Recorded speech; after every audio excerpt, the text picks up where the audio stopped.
That was really. The problem was I couldn't find the prayer. What is No. the I have to leave like at times, I think, about And you people just stuff said, before "Well, I they just go. said it If we're not now." done, I'm not being rude, I'm just. Very good. What did you Very lose, good. Linda? About $900 cash. Oh my God. You lost $900. I carried it down from upstairs and I had it on the kitchen table. And instead of putting it where it's supposed to go, I said to, I don't know why my head wasn't there. I said to myself, well, let's just put it away so it's not plain view. Right. And I So had no maybe idea where I mention to put it. him that, you know, that I mentioned to you, Was it in an and if he'd ever No. like help bring us to fill in, I mean, I could just, Can't you to make it home. Maybe that would I did, infuse some and I fresh said, oh, I know, blood. and I looked this morning, and no, I don't know. Yeah. Dreadlocks. He's been asking me about them. Right? Tell Joe about I that will. also. I will. Okay. Okay, so let's start on Vayikra. Okay, page 544. Dove, thank you for arranging the Chumashim for us. So, in terms of the transition here, we just finished the book of Shmos, and Shmos, of course, ended off with the Geula, with the redemptive state that we discussed, and the redemptive state was that. What was the redemptive state? You should feel God's presence. That God's presence filled the Mishkan. If you turn back to page 540 for a moment, Vayichas, verse 34, Vayichas ha'anan et Omoed, the cloud covered the tent of meeting. Ufod Hashem malei et HaMishkan, and the glory of Hashem filled the Mishkan. V'lo yachol Moshe lavo el Ohel Moed. Right, we discussed this last week. Moshe was unable to come to the Ohel Moed, whereas by Har Sinai, before the sin of the golden calf, Moshe, we had the cloud and the glory by Har Sinai. Moshe was able to enter. At this point, it's not God's presence on God's mountain, it's God's presence on that which we have fashioned, and the intensity of the Kedusha is so great that Moshe cannot enter. Ki shachan alav ha'anan, uchod Hashem alei et HaMishkan, because the cloud was upon it and the glory of Hashem filled the Mishkan. Okay, so now we have a Mishkan that is basically inaccessible. So how does Vayikra begin? Vayikra el Moshe. How does it begin? That God calls to Moshe. Vaydaber Hashem elav, and he spoke to him, me Ohel Moed Leimor. And he spoke to them from the Ohel Moed, saying, now, okay, we'll deal with that in a second. So at this point, Hashem is saying, now, right? This is not meant to be off limits. This is not, in certain places. This is this holy area that none can access. No, this is the presence. Hashem's presence is here for you. It's here for us. It's here for Bnei Yisrael. And now we're going to start the whole book of Vayikra. I have no idea. That is so old school. I haven't heard I'm so that sorry. in a long I always time. turn my phone off. It's Wow. the first time I've left my A phone. ring. That was just so you guys It's like I'm back in remember what a phone sounds 1970s. like. What's your ring? I don't know. So question, Wow, that was great. but what is the significance of all the sacrifices? Why are we always bringing sacrifices? Okay. And all these Okay. animals of a special type and this and that, what is Okay. that for? Okay. God needs a sacrifice? Okay. Good. Does God? All right, we're jumping right into the meat of the matter, literally. Okay. No pun intended. Roasted. Yeah. Okay. So what's up with these sacrifices? That is an issue that the greatest have debated. Rambam. I asked a good question. Yes, right. We're talking about Rambam, we're talking about Ramban, and we're talking about stew. Okay? That's what we're talking about over He here. has a section, right? Did you hear that? Stew from stew. Can I add one further question? Is that they say that to start learning the Torah, young kids, this is what they need to start learning. Yeah, I'm like, what? yeah. They start with, yes. They Yes. start with sacrifices. Yeah, Okay, that's my question. yes. Because Well, Why? I've heard it's because children are pure. And this Children is are about purity. pure. Because Yeah. it's about But you purity. And this is teaching all about about sacrifices? purity. You know, it's very interesting. We view sacrifices as being quite gory. Barbaric. Quite gory. I mean, When a number of summers ago, I went to a kashrut seminar that was run by the Star K in Baltimore. It was a great seminar. One of the days we were going to a slaughterhouse, right, to watch the shechita and to watch all that goes on. I am somewhat squeamish. Okay, I am somewhat squeamish. And I said to myself, you know, maybe I'll, you know, and they said those who would like to sit this out, can sit it out. I said, you know, I was deliberating, should I sit it out? And I decided, you know, let me go. Right? It is Torah, and I want to learn it. It's not necessarily the aspect of Torah professions that I would choose for myself. I much prefer doing this than being in a slaughterhouse with a knife. But it is Torah, and let me go and learn it. And let me see. If I'm feeling sick, obviously I'll go outside and get some fresh air and you know, do something else. And once I was there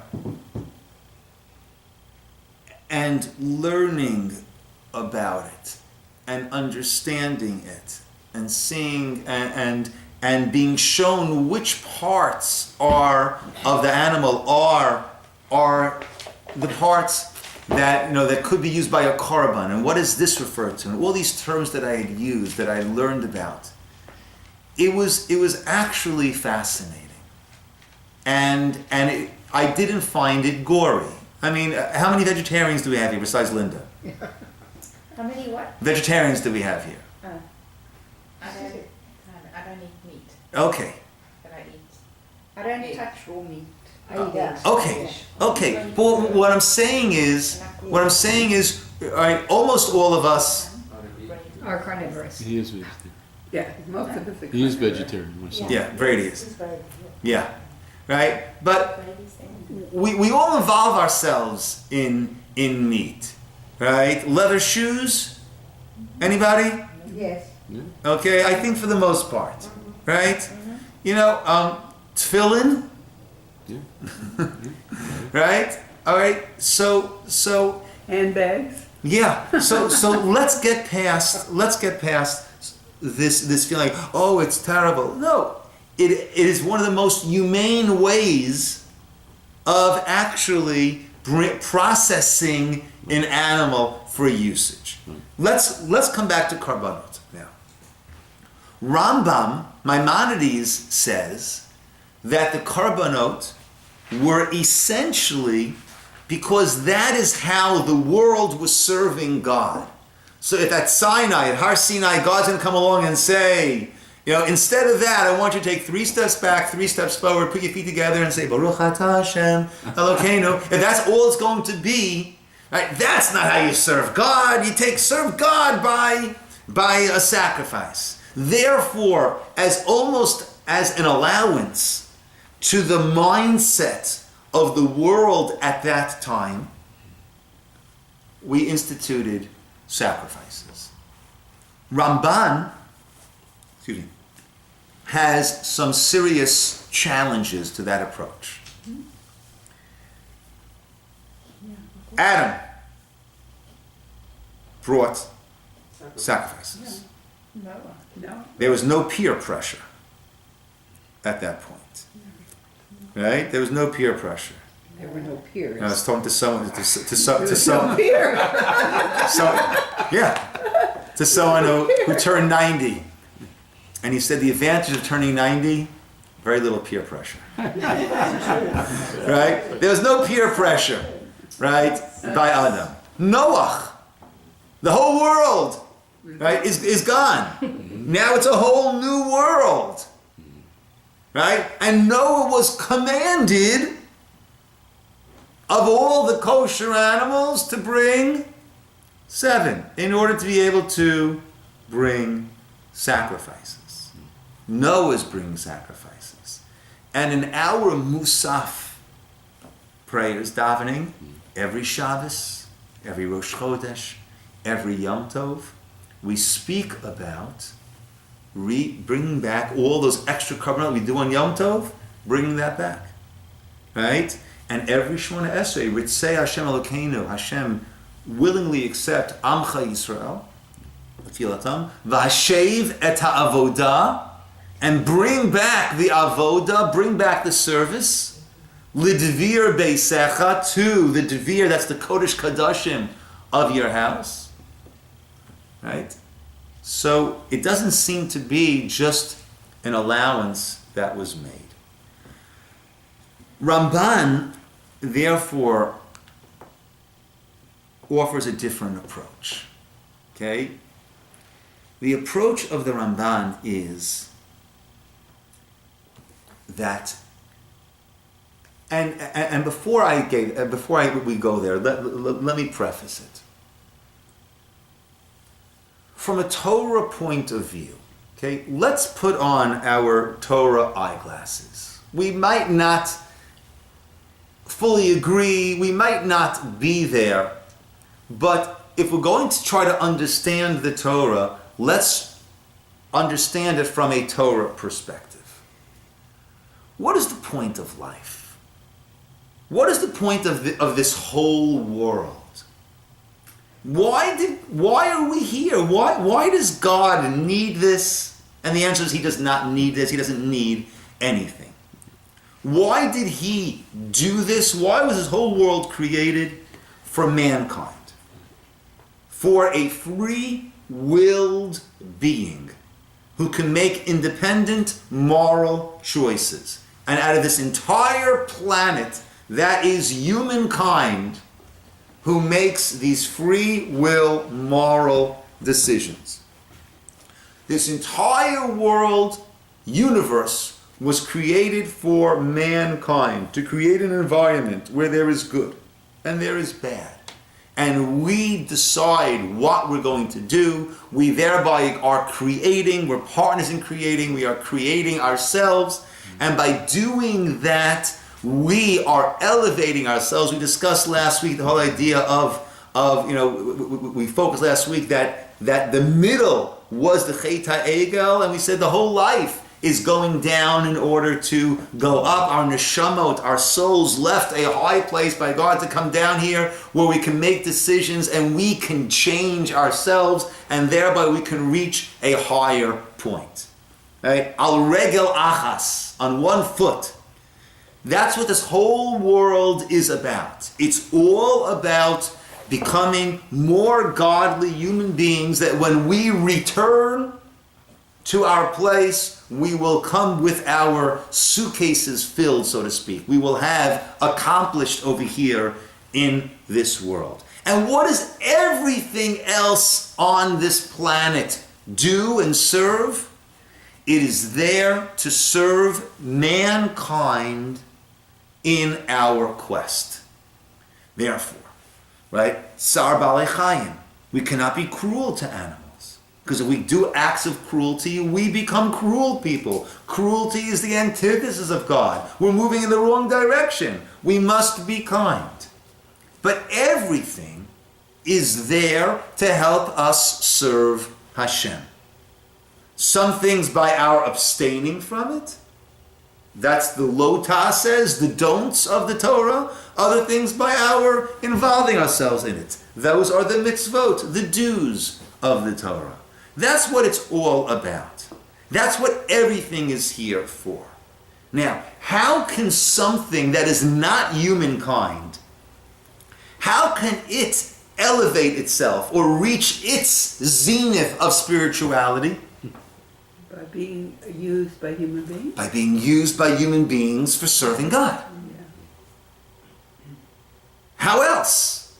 Right. The whole world, again, Torah eyeglasses, Torah perspective, right? Whether we buy into it at this point in our lives or not. But we can't judge the Torah unless we are looking at it from a Torah perspective. The entire world is here because of mankind. And mankind is here to try to elevate himself in the world along with him, to make himself and the world more godly, and thereby connect to God eternally on a higher level. So everything else, its purpose is to serve. So, this table is an amazingly fortunate table. Do you realize that? Because this company has made 50,000 of these tables. And these 3 tables out of that lot are used constantly for learning Torah, for teaching Torah. It's used for Shabbat meals and Shabbat kiddushes. All the brachot that are said over these tables. These tables lucked out. They lucked out. Now, I don't know if this will be our table when we all, after 120 years, are learning together in the next world. I don't know if these tables will be there with us. Say, hi, they made it also. I don't know. Right? I don't know. But that is how they accomplish. How about an animal?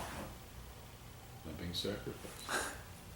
So from an animal's perspective, and actually, when Eliyahu HaNavi had his famous showdown with the prophets of Baal, and they built these 2 altars, and they said, we're each going to build an altar, and here are 2 identical animals, sheep, I think they were sheep. You choose which one you want. And you'll bring your sacrifice, I'll bring my sacrifice, and whoever the fire will come down from the heavens to answer, that'll be the true one. So the pasuk there says very interestingly, you choose your animal, he said to Nevi Abal. And then it says that he gave them an animal. Why did he give them an animal? Didn't he tell them to choose an animal? So the Medrash says that the animal started to speak. I don't know if it means literally started to speak, or if his actions indicated that this is what he was saying. I'm not going with them. I'm not going with them. This is my twin brother. We were born from the same womb. We were brought up in the same barn. Why should he go and be sad with the fire coming down to sacrifice to God, and I'm going with these shmendricks? I'm not going. And Eliyahu said to him, the same way that your brother will be Mekadesh, will sanctify God's name when the fire comes down, you will sanctify God's name when the fire doesn't come down. Nevertheless, he said, I'm not going. You want to give me, I'm not going. So the pasuk says he gave him. From the animal's perspective, to be a korban, it doesn't get any better than that. In terms of accomplishing what it can accomplish. To be shechted, as opposed to being, whatever they do, electric shocked, right? To be shechted, and to go into the kosher section, and then to have a bracha made on you, before you're eaten, after you're eaten. If you're a cow, it don't get no better than that. That's it. No one ever, Okay? no one ever asked the cow for the opinion. Correct. But they are non-free will beings. If the whole world is about going up into spirituality, why not?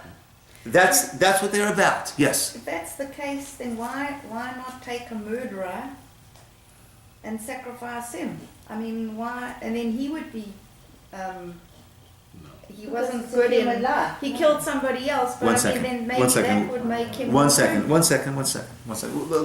We'll come around to close to that. Based on the We'll come around to close to that. Okay. Now, what is it that is our understanding of spirituality? The Torah. That's it.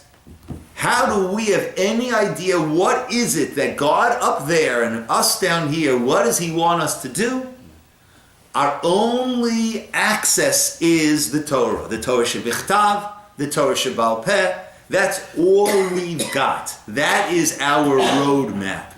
Anything else, I think that if I take my tefillin and I'm going to go to the mikveh early in the morning and I'm going to sanctify myself and I'm going to say Tehillim for 5 hours, I'm going to be at this spiritual height, and I'm going to take the tefillin and with the most amazing dedication and purity of thought, I'm going to wrap them around my leg. No. I'll not have accomplished anything. But for me, no. This is what we've got. This is what we've got. Anything else that's going to create spirituality, you're right? It's like me deciding, no, instead of the Boeing 747 being engineered this way, I, with no knowledge of engineering, I think it should be engineered that way. Right? It ain't gonna fly. Right? With the best of my intentions, I really mean well. It's not gonna fly. This is what we've got. Okay. Ramban says the korbanot. So from the animal's perspective, there's no cruelty, there's no barbarism. It's being used for us. But we haven't explained, but how is it helping me? How does that help me? I understand. Everything else, everything in this world is here to help us with Torah. Very good. But what is my taking an animal and slitting its throat, collecting the blood, and sprinkling the blood on the altar, and then taking the meat of that animal and bringing it up onto an altar and burning it on an altar? How is that serving me? Or not serving me? How is that helping me in my mission here on earth? On my mission Olam Hazeh? What does that do? It seems crazy. Ramban says as follows. I remember when I was a teenager, there was a song by a group. They never made it that big, but the group is called the Boomtown Rats, and the name of the song was "I Don't Like Mondays," and the chorus was "Tell me why I don't like Mondays." What was the song about? I know that song. You know the song? The Boomtown Rats. Incident Okay. in San Diego. I'm not sure where it was. Yeah. San Diego, Dove? Yeah. Okay. There was a family that their daughter wanted nothing more than to have a hunting rifle. It was a hunting family and they wanted a hunting rifle. I thought someone in the Midwest, but maybe I'm wrong. They wanted a hunting rifle. Finally, the parents got the daughter what she wanted. And they were so happy. The daughter was so happy. The parents were so happy. Right? This is what she wanted. They got it for her. She was so excited. She went to school on Monday with her hunting rifle. Oh my God. And she shot. Shot at other students in the school. When they asked her, why did you do this? Her answer was, I don't like Mondays. I don't like Mondays. Now, as horrific as that is, imagine from the perspective of the parents. Here they scraped together. They did what they could to get their daughter something that would make her so happy. That from their view, obviously I don't think any of us would look at getting a gun for our child would make their life better. But let's say we get ourselves a car, get a child a car. Right? Kid needs a car and we help them get a car. It's a serious gift, a beautiful gift. It's a life altering on a day-to-day basis, having a car. And we go and I don't say we. And Mr. Jones buys his kid a car. The next day, the kid kills himself in the car. How do the parents feel? It's the most heart-rending. That which I did, that which I put so much effort and time and resources in to help the child, what has that done? They've used that to destroy themselves, to destroy others, to destroy their life. I don't like Mondays. It's hard to imagine anything more frustrating than that for a parent. Now, let's look at a different parent. Let's look at Hashem. Here is Hashem giving us life. Giving us life every moment. Our hearts, bum bum, bum bum, bum bum. Every moment it is beating. We take it for granted. It stops, it's all over. God is literally pumping life into us every moment. And we don't believe it's on autopilot. We don't believe, oh yeah, we're born, and then we're on autopilot until God says after 120 years, okay, stop. We understand, Mechadesh b'chol yom tamid ma'aseh bereshit, we say in our davening, every moment, every day, every moment, God is renewing. God is pumping life into us. He's saying, Siner's heart, beat, beat, beat. Every moment he's pumping life into us. And why is he pumping life into us? So we can live in this world. Why are we meant to live in this world? Because this is a world of opportunity. Opportunity to make moral free will decisions, make ourselves more godly, and therefore gain eternity. But there's always the zel umat zeh. There's always the flip side. There's always the balance. If I can make decisions for good, and those are my decisions because I fully made them, well, it's only a decision for good if I could also make a decision for bad. And we do. Every single one of us. Every single day. Myself in front of the class. We make bad decisions. So here's the parent who's given us this gift for us to improve, increase our lives and go to a whole new level. And we're taking that gift that otherwise we could not harm ourselves in such a fundamental way, but we're utilizing that gift to cause ourselves tremendous harm. What should happen at that point? I'm a parent. I gave my kid a car. And they're driving recklessly. They're driving like a maniac. They're endangering themselves. They're endangering others. As a responsible parent, what do?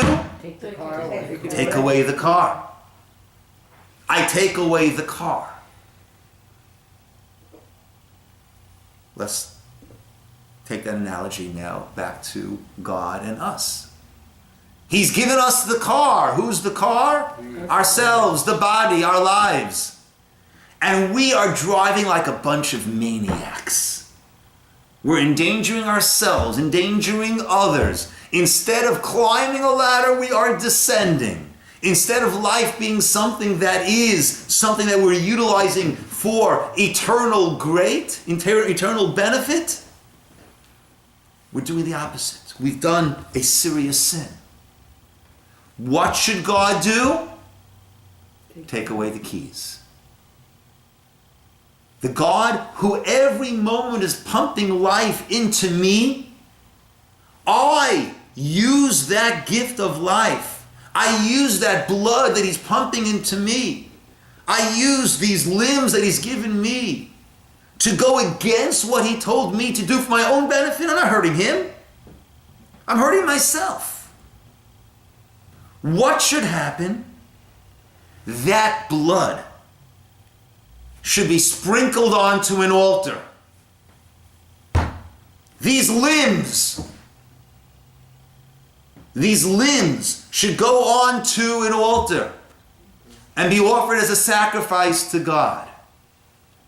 That's what should happen to me. That's what a responsible parent would do. Take away the darn car.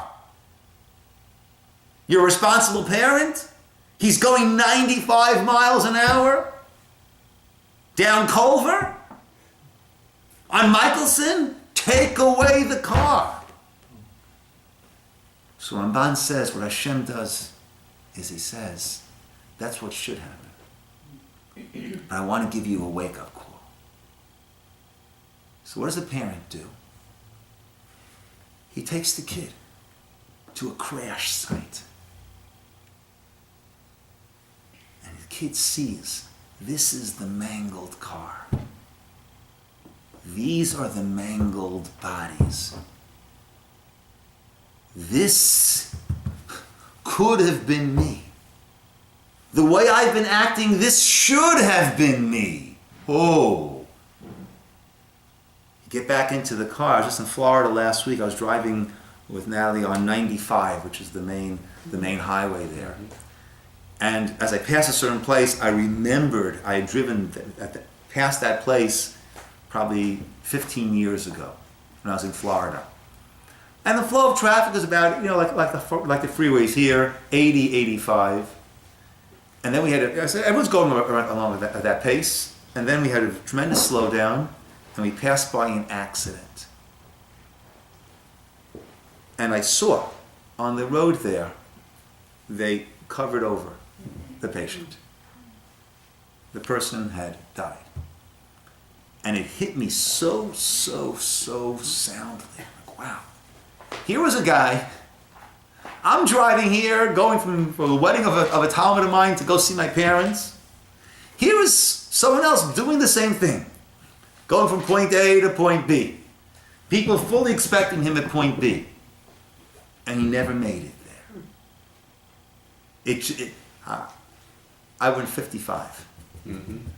Now I'm going 80 again, that's what happens. But I went 55 for the rest of that. You take the kid to a prayer site and say, this could have been you. Perhaps this should have been you. He walks away. He walks away a changed person. Ramban says the korban is this animal serving as this proxy. I sinned. Chatas. It's a sin offering. Wow. The blood that God is pumping through me every moment, I use that to hurt myself, to go against what he told me to do for my own benefit. I use these limbs that he's given me as a gift. Moda ani lefanecha, it's a gift. Every day is a gift. She'echazarta bi nishmati, the neshamas come back. Bichemla, with your compassion. Rabba munatecha, how great is your faith? Meaning, how great God is your faith in me. Because you've given me another day. I said many times when I was teaching yeshiva in Israel, and a guy would say, Rabbi, I don't believe in God. I'd say, fine, don't believe in God. But God believes in you. How do I know God believes in you? You woke up this morning. He believes in you. And then we utilize that. And what do? We drove like a maniac. That should be my limbs. That should be my blood. And when a person brings a korban, it's not voodoo. Right? Lahavdil, say 3 Hail Marys and call me in the morning. It's not voodoo. Right? It's not voodoo, there's vidui, actually. What is vidui? Not voodoo, vidui. Vidui is confession, right? The whole korban that is brought is a very intense teshuvah process. Chatasi, aviti, pashati, ashamnu, bagadnu, gazalnu, dibarnu. We say the vidui over this animal, realizing that really that should be you. You walk away a changed person. The poor animal? What did he do to deserve this? Are you kidding? Are you kidding? Instead of spending his life eating grass, he's now been an integral part of the purpose of this universe. Right? All dogs don't go to heaven. I'm sorry. I disagree. All dogs don't go to heaven. But I imagine that those animals which play a role in a human being's spiritual elevation, they too will have some, I don't know what, but they will have some eternity to them. Not all dogs, but some, perhaps. You don't Right? have dogs. Come Correct. tell that to my kids at my house where there's 5 dogs. Just saying. Just saying. All. I mean, Adam's dog's 32. I'm a little confused. Isn't what is recited over each type of korban different? Like, wouldn't a korban Okay, be good, different? good, So, good, this good, good, elevation good. offering they're making reference to. Good. Okay. Okay. So that's the Ramban. I think is a different perspective once you put on our Torah eyeglasses. Okay. But as Janet is pointing out, and there are actually two different avenues to take now, and I want to touch on both of them. Janet's raising a good point. Rabbi, that works for a sin offering.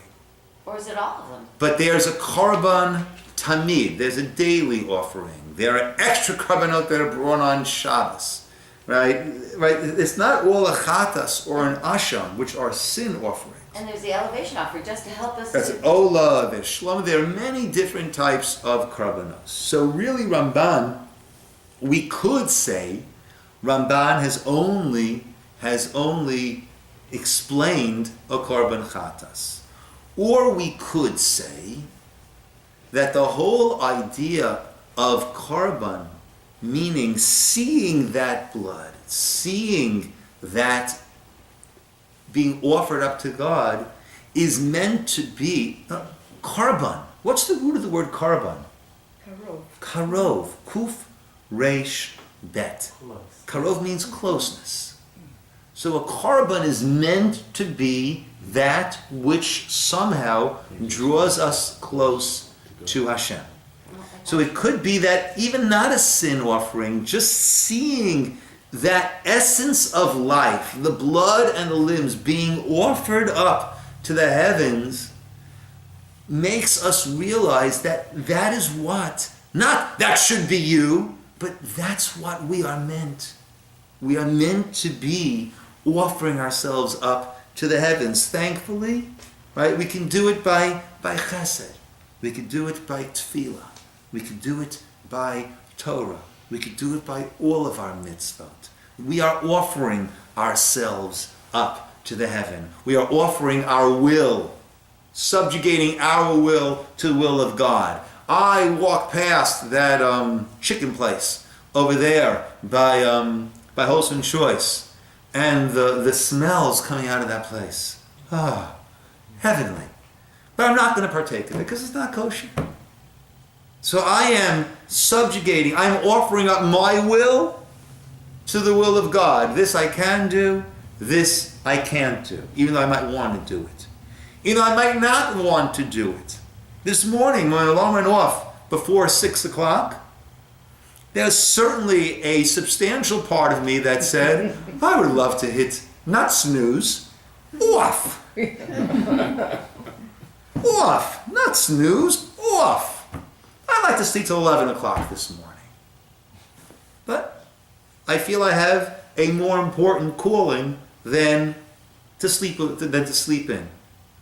So I offer myself to Hashem. That's what a korban is doing. I want to come back to that again, but I also want to touch upon something that one of you brought up.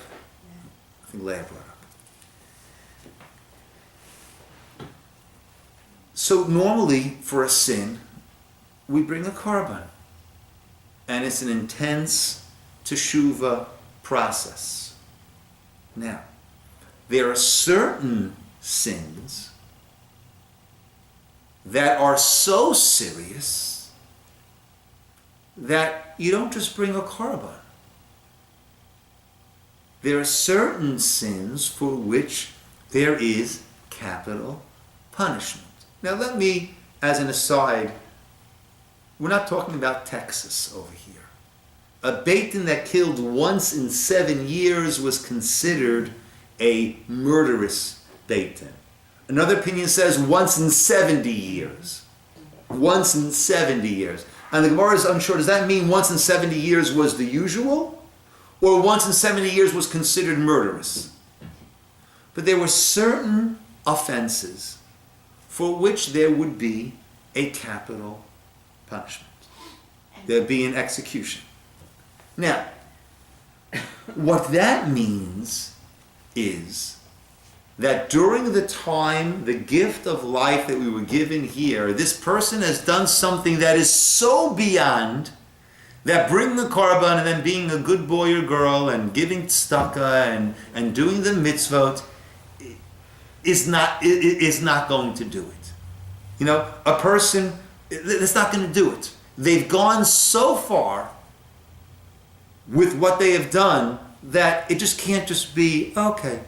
You know, you go through that experience and you'll be changed, uplifted by the experience, and everything will be good. They've gone past that. So then what happens? Again, according to the directions of the Torah, right? In those rare cases where all is that, it's almost like that perfect storm that witnesses, it's warning, all the things that all the components that are necessary, the person will go through a capital punishment. What is basically the capital punishment? It's not the proxy. You've gone past the point of a proxy. The way that you will have your eternity and your atonement is not by this animal, and you witness that experience and go, oh wow, that could be me. No, it's not what could be you. You actually give up your soul to Hashem. And it wasn't kicking and screaming. It was an intense teshuvah process. The person said the vidui, but not on the animal. The person saying their own vidui. We have a strange concept. All right, someone's making kiddush, someone's going to have a l'chaim. We call it a l'chaim. Everyone says l'chaim, l'chaim. What does l'chaim mean? To life. To life, l'chaim, right? To life. Where does that custom come from? Before a person would go through capital punishment, he would make kiddush. He would make kiddush. What is kiddush? Sanctification. So sanctifying And himself. what would people say? Lamita. What? To death. Lamita, to death.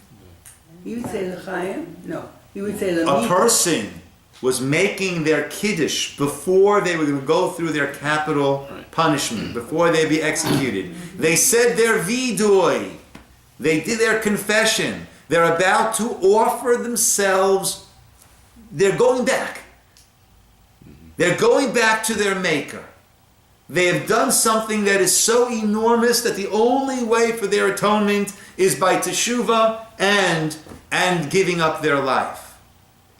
And if they say their vidui, they say their confession, and they say their kiddush, and those who are assembled there say to them, lamita, you are going to death. That is why we have the custom that when we make kiddush, what do we say? L'chaim, for life. As opposed to how it used to be for those individuals that it was lamita. So the death process is an intense teshuvah process without the proxy. Now, like I said, what I responded to you originally, Leah, was we follow the Torah. It's not for us to say, hey, for this person, let's do this. But there are certain situations where the Torah lays out for us exactly what should be done. And in those rare situations of that perfect storm of everything coming, that is in fact what happens. I think Linda wants to speak. If all Linda. souls go back to Hashem, what about the truly evil people? People like Hitler? What about that soul? So, what I heard in the name of Rav Yaakov Weinberg, Zatzal, my Rosh Yeshiva, from a very dear friend of mine who was very close with Rav Weinberg, is that we would feel comfortable with the thought, Hitler's burning in hell. He's burning. Right? And those fires never let up. They start to go down, they heap on more wood. Burn for all eternity. That's comforting for us. He said, but that's not the case. Because if there's existence, then there's connection to God. The truly evil Disappear? obliterate. There is zero existence. There is no connection whatsoever to God. And that was I happen to know somebody who killed somebody and is in jail. in secular society, depending upon the case, a person could be in jail for life, and secular society doesn't have anything like that. So does that mean, because I know it's not Torah, but does that mean then this person has not done tshuva, although this particular person was a young man and he has life, he'll spend 50 years in jail. Look, there are, okay, you're raising a very interesting point. There's a very interesting law of the Torah. That is ein onshin min hadin.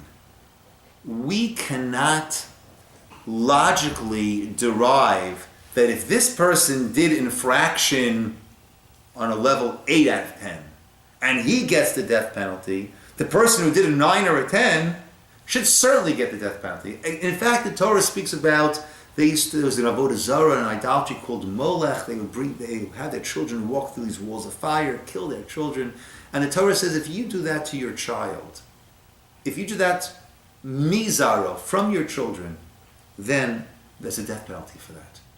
But the sages, the Gemara says, astoundingly, mizaro, some of your children, but not all of your children. Some of your children, you get the death penalty. All of your children, you won't get the death penalty. What do you mean? It makes no sense. If for some of your kids you get the death penalty, of course for all your kids you get the death penalty. No. For some you get the death. For all, no. What will happen? Right? I don't know. Not the death penalty. How do we understand that? We understand that in certain situations the Torah says, Beit Din, the court system, is not there to play vigilante. Oh, we're going to knock this guy off. No. We are there to serve as atonement suppliers. How do we know what will grant atonement? According to this. If a person did an 8, then this will give him atonement. It could be if he did a 9 or a 10, then this will not give him atonement. So then we're not going to do that. What will happen? God's got to deal with that. That's out of our toolbox. We don't have a tool for that. The Torah tells us exactly what our tools are, and we can utilize those tools. That's out of our league. We can't deal with that. What will happen? God will deal with that. Now, you're talking about non-Jews. Yeah. Or we're talking about a Jew. This is right? a non-Jew. Actually. Whatever the case is, we're talking about non-Jews. Non-Jew. We're talking about Jews in a society where we don't have where there is no Torah capital punishment, right? And we would be against, for the most part, capital punishment because it's not for us to decide. It's not a capital punishment according to God's dictates. It's according to the state of Texas, the state of this. That's something that we don't want to get involved with, taking someone's life. Okay?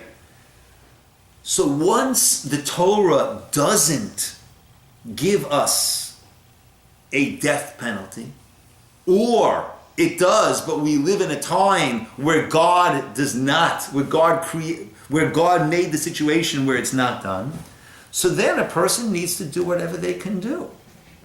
That's not an option, then that's not what's necessary. What do they need to do? I imagine they need to do a very intense teshuvah. How will that be accepted by God? I'm sure whatever God's decision is, that person will sign on, the Gemara says. In the end, whatever God's decision about every person is, every person signs on and writes 3 letters. Aleph, Mem, Taf. Emet. True. Truth. Deserving. Head on. Exactly right. Right? So we wouldn't say, certainly don't commit suicide.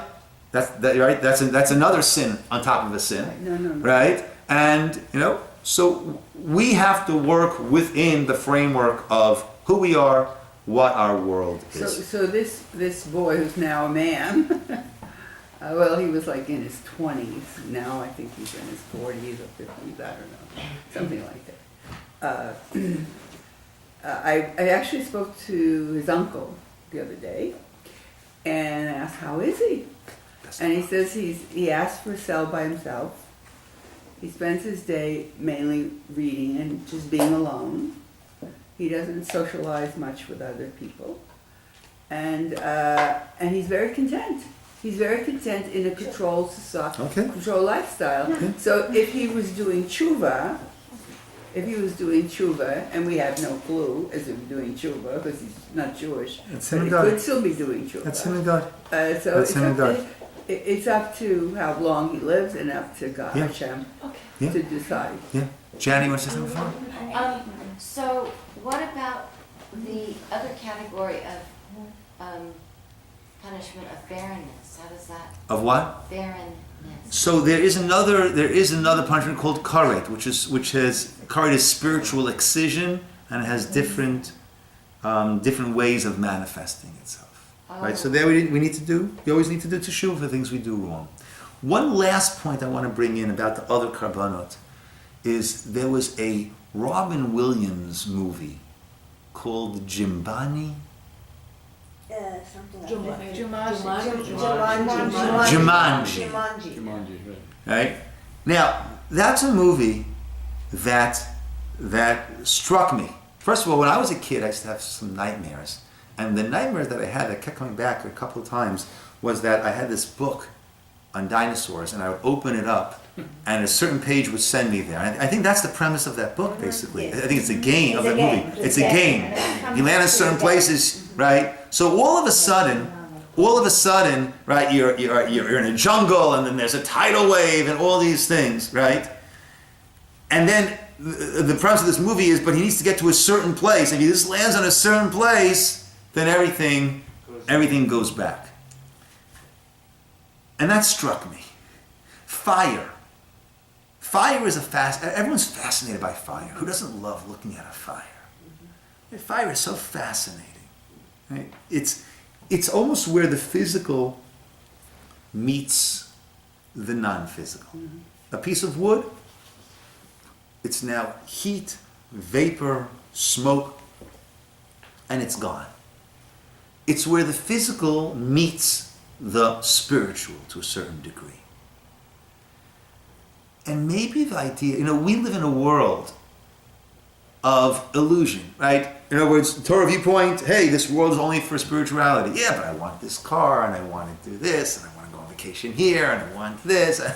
We get so caught up in everything else that that's what we're fighting. We're fighting to keep our focus, and davening 3 times a day, and men need more reminders. That's why we have this, and we have this, and we have the tefillin. And women don't need quite as many reminders. You're a little more intuitively connected, right? We are reckless. We need reminder on top of reminder on top of reminder, and we're trying to stay afloat, right? And we attach such importance to all these different things. And a korban, it just shows us that everything is just up in smoke. Everything, it's just an illusion. Oh, this. No. It goes on the altar, and it's gone. It returns to its maker. It goes back to its source. It's like you fall on that, and all of the illusions, the tidal wave, and the animals, and the this and that, it all goes away. Ein od milvado. There's absolutely nothing else in this world besides Hashem. That's what it is. That's what it's all about. That's all that there is. That's all that matters. Ein od milvado. There's absolutely nothing else. And a korban, in a way, taking all of this physicality and sending it up in smoke, makes us realize it's all an illusion. But it didn't. It didn't make us realize, because otherwise we'd still have it. If God took it away from us. It's a very Yeah. But that's human nature. Yeah, That yeah. becomes Look, human nature. God understands It what becomes each human nature, generation Yeah. generation is. Yeah. I'll just end with the thought that when it will be reinstated, it will only be reinstated along with our full appreciation and understanding of the intense spirituality of these karbanos. It's not going to be reinstated with our present understanding and our view, like, oh, that's terrible. With PETA, demonstrating outside our Beit HaMikdash, right? It will be reinstated. When the time comes for it to be reinstated, it will only be reinstated along with our full appreciation and reverence for the karov of the korban. We'll call it here, my friends. Thank you. Thank you, Rabbi. So for the person who the Beit Din did correctly judge this death penalty, if they've been that far over the top, is it likely we get to the mindset of atonement of tshuva? You say. That's the process. That's what it's about. So what would they do? Would the Beit Din delay the No. execution? No. So someone could start getting the mindset No. to actually. So No, what if someone, whatever the process is, look, everyone always has their choice how to utilize and not utilize situations that come their way. Right? That's the system that's there for them. I see. Yeah. So someone might say, okay, but I'm not going to confess, or Yeah, I see. yeah. Thank you. Is that off? Did Doka turn it off? Not yet. Thank you. Camera shot.